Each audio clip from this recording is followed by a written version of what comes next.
মৃত্যু হওয়ার সাথে সাথেই মৃত ব্যক্তি বুঝতে পারে না যে সে মারা গেছে। মৃত্যু পরবর্তী সময়ে আত্মীয় স্বজনের কান্নাকাটি, তাকে গোসল করানো, কাফনের কাপড় পরানো, এমনকি তাকে কবরস্থ করা পর্যন্ত নিজেকে সে মনে করে মৃত্যুর স্বপ্ন দেখছে। যখন তাকে মাটিতে শোয়ানো হচ্ছে তখনও তিনি স্বপ্নের ঘোরে থাকেন আর মনে করতে থাকেন এটি একটি স্বপ্ন।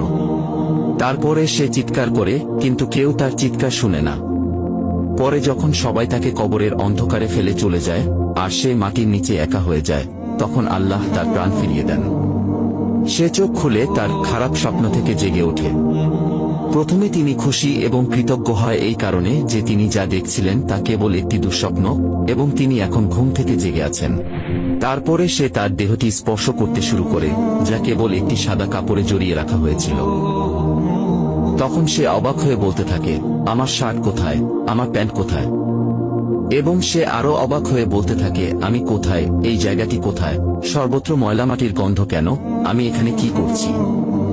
অতঃপর সে বুঝতে শুরু করে যে সে ভূগর্ভস্থ এবং তিনি যে অভিজ্ঞতা নিচ্ছেন তা স্বপ্ন নয়।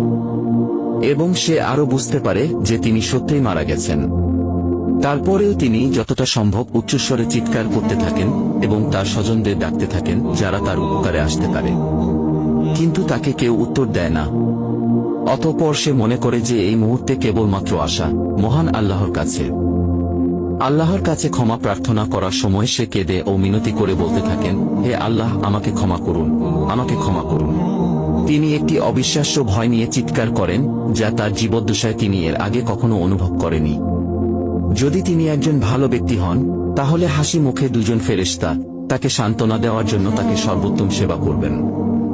আর যদি সে খারাপ লোক হয় তবে দুজন ফেরেশতা তার ভয় আরো বাড়িয়ে দেবে এবং তাদের কুরুচিপূর্ণ কাজ অনুসারে তাকে নির্যাতন করবে। আমরা জীবনে বহুবার বোবায় ধরা স্বপ্ন দেখে থাকি। আমরা কথা বলতে চাই কিন্তু বলতে পারি না, চিৎকার করতে চাই কিন্তু চিৎকার করতে পারি না, পাশের লোকদেরকে ডাকি কিন্তু তারা তা শুনতে পারে না। তখন ভয়ে দম বন্ধ হয়ে আসার অবস্থা হয়। এমন সময় কেউ হয়তো এসে ধাক্কা দিয়ে জাগিয়ে দেয়। মৃত্যুর পরের অবস্থা অনেকটা এরকমই। মৃত ব্যক্তি সব দেখতে পারেন, আপনজনদের কান্নাকাটি, দাফন কাফনের আয়োজন সব দেখতে পারেন, কিন্তু সেই বোবায় ধরা স্বপ্নের মতো তিনি নিরুপায় হয়ে সব দেখতে থাকেন। মৃত্যুর শুরু থেকে তার জীবনে ঘটে যাওয়া সমস্ত ঘটনাগুলি তিনি দেখতে থাকেন ভয়ঙ্কর স্বপ্নের মতো। হে আল্লাহ, আমার সমস্ত গুনাহগুলো ও আমার মা বাবা, স্ত্রী, সন্তান এবং আমার পরিবার এবং বন্ধুবান্ধব সকলের গুনাহ ক্ষমা করুন। হে আল্লাহ, যতক্ষণ না আমি খাঁটি ঈমানদার বান্দা এবং আপনার সাথে দেখা করার জন্য প্রস্তুত না হই, ততক্ষণ পর্যন্ত আমার জীবন গ্রহণ করবেন না। হে আল্লাহ, আমাদেরকে হেদায়েত করুন।